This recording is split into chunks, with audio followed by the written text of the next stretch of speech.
Day one of Falcons training camp is in the books, and we got some news to get to on today's show. Raheem Morris gave us an update on Kirk Cousins, his injury status coming back from the Achilles, along with Grady Jarrett. And then we got some sneak peeks at maybe the depth chart. It's early in training camp, like it's as early as it could possibly be. It's day one, but it's more than what we had in OTAs and minicamp. It's our first real look at the 2024 Falcons because up until then, it was more of just offense and defensive install for some of the newer players.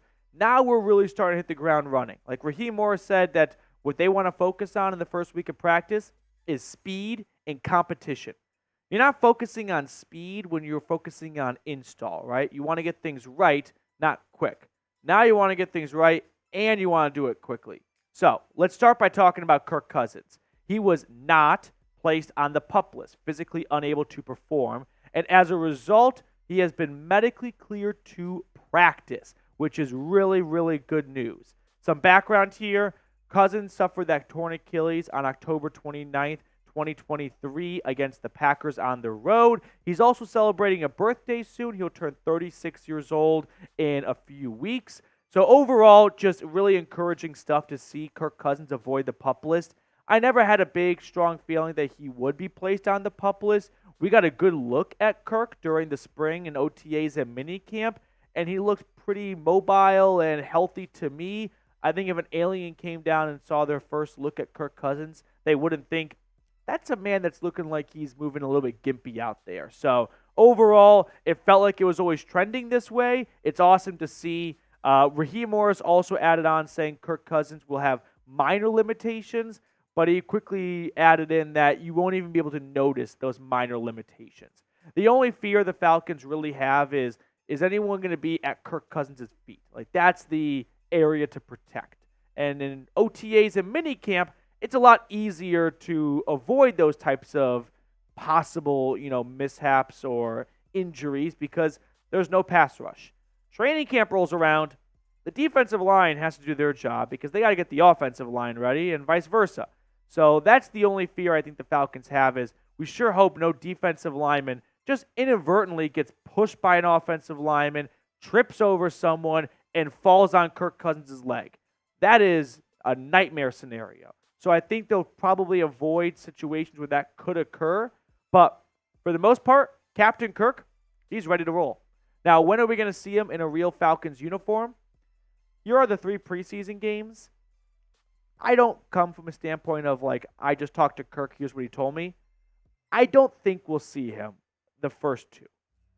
Maybe we see him against the Jags. I'm sure we'll see him at some point in the preseason just because it's a new team, new play caller. I don't think they want Kirk Cousins breaking the huddle for the first time in the regular season. I just think they want him to get out there, know what it's like to get a play call in a real game setting in a stadium from Zach Robinson, deliver it to the huddle, so everyone in the huddle also knows what Kirk Cousins' cadence is like. It's not so much about getting Kirk Cousins ready, it's making sure everyone can gel well together. So I think we'll see Cousins play in one of these 3 games. My guess is it'll probably be either the Ravens or Jags game, and they're not going to push it with the first game against the Dolphins. But overall, just really good news for Kirk Cousins, the Falcons, and all Falcons fans across Atlanta. This was a bit of a gamble, $180 million on a 35-year-old quarterback coming off a very major Achilles injury.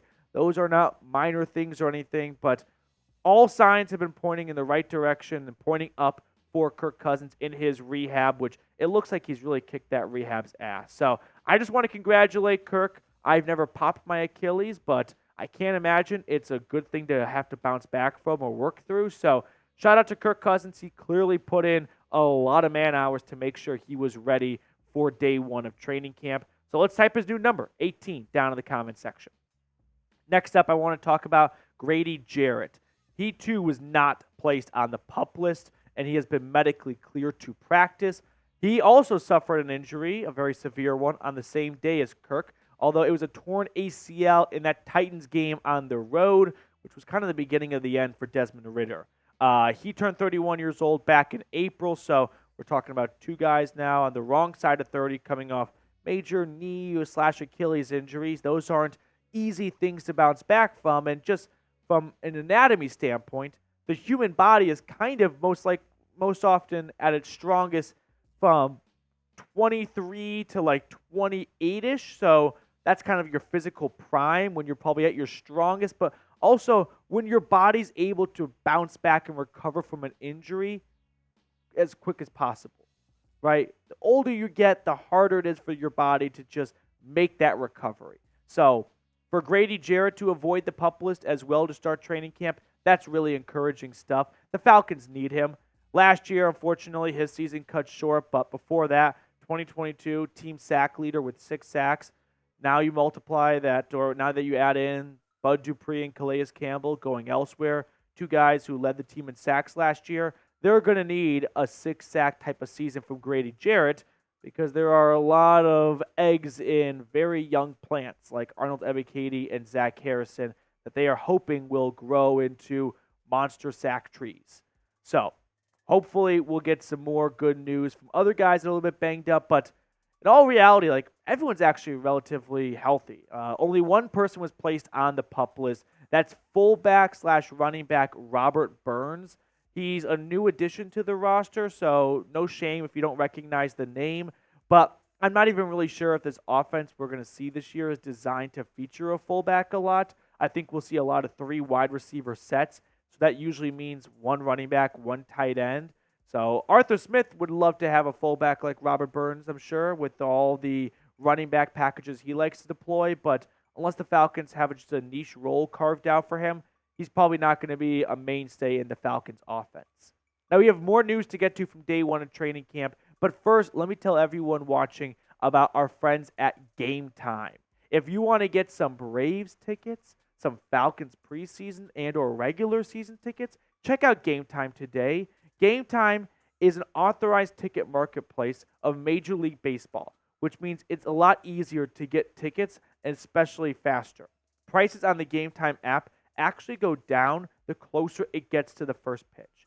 Now, one thing I really like about Game Time are their flash deals. You can save even more with exclusive in-app deals on select seats ahead of games and events. Plus, they offer the Game Time guarantee.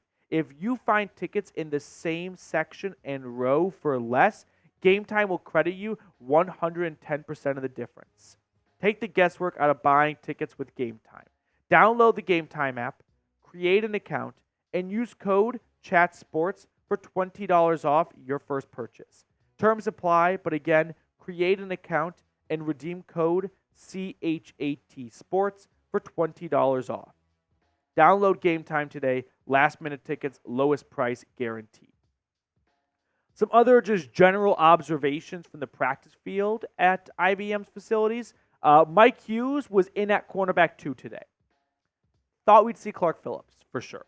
Now, by no means is this a done deal. It's day 1 of training camp, but I do think it's something. It's not nothing that Mike Hughes was with the first team defense over Clark Phillips, who was in that role back in the spring, and the coaching staff spoke so highly of the former 4th-round pick.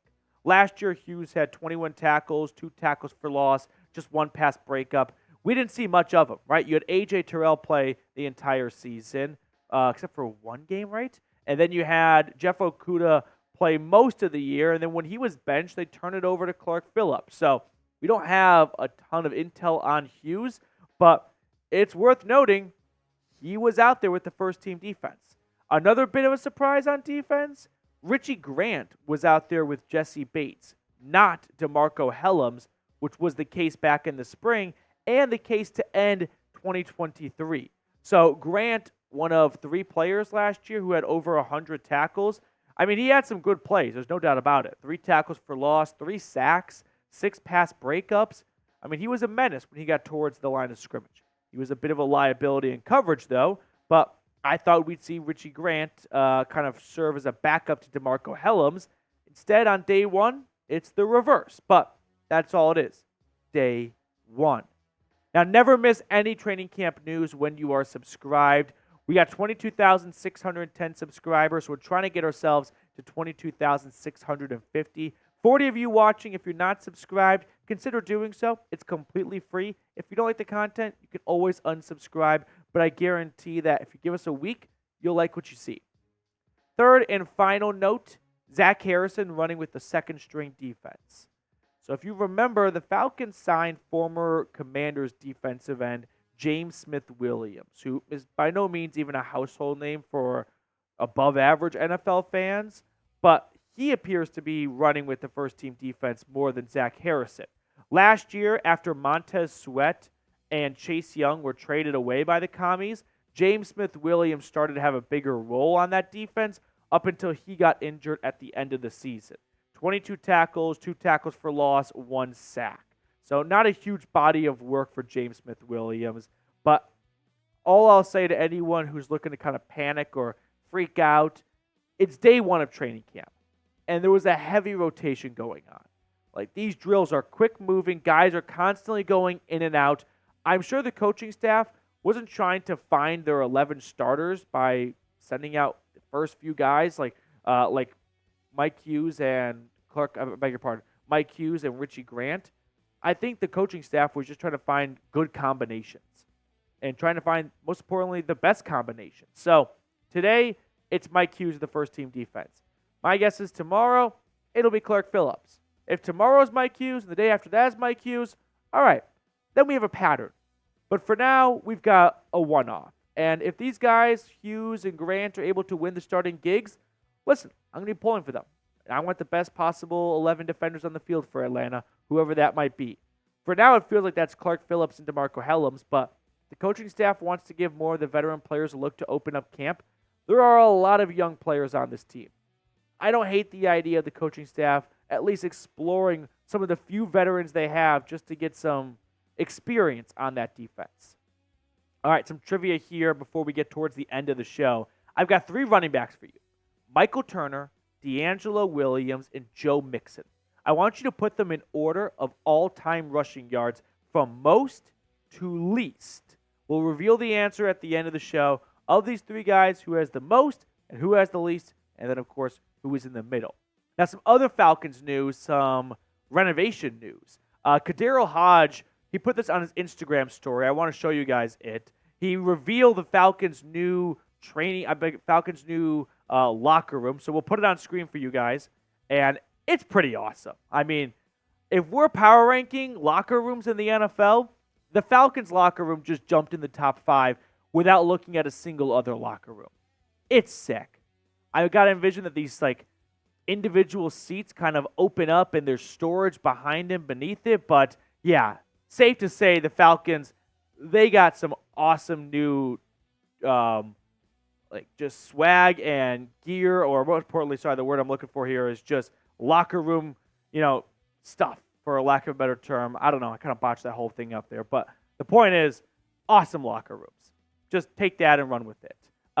They also reveal some of the new weight room additions they've been working on throughout the offseason. So they got garage doors, huge doors that open up right onto the practice field from the weight room. So the Falcons had some homework to do from a construction standpoint for the front office, and not just the front office, but for the ownership group, because the NFLPA survey that came out at the end of the 2023 season, it kind of ripped some parts of the Falcons' facility apart.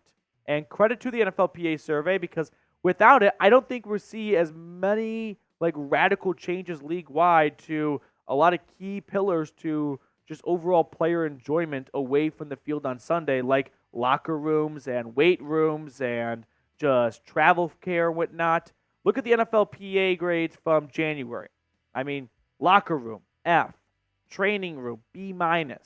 So listen, say what you will about Arthur Blank and his shortcomings as an owner and maybe some lack of winning from time to time, but all in all, the guy listens and he responds to requests. F locker room? Fine. Give us a few months, we'll give you the best locker room in the NFL. And I think the Falcons did that. All right, going back to our trivia question. All-time rushing yards leaders. Michael Turner, D'Angelo Williams, Joe Mixon. Who's 1, who's 2, who's 3? The answer is D'Angelo Williams, then Michael Turner, then Joe Mixon.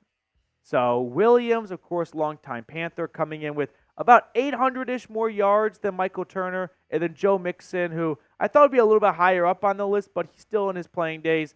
And he can surpass Michael Turner and maybe even D'Angelo Williams if he has one hell of a season this year. But probably just Turner is the only guy in his realistic sight. So that will do it for us on today's show. Thank you guys for tuning in. Enjoy the rest of your day, and we'll see everyone later.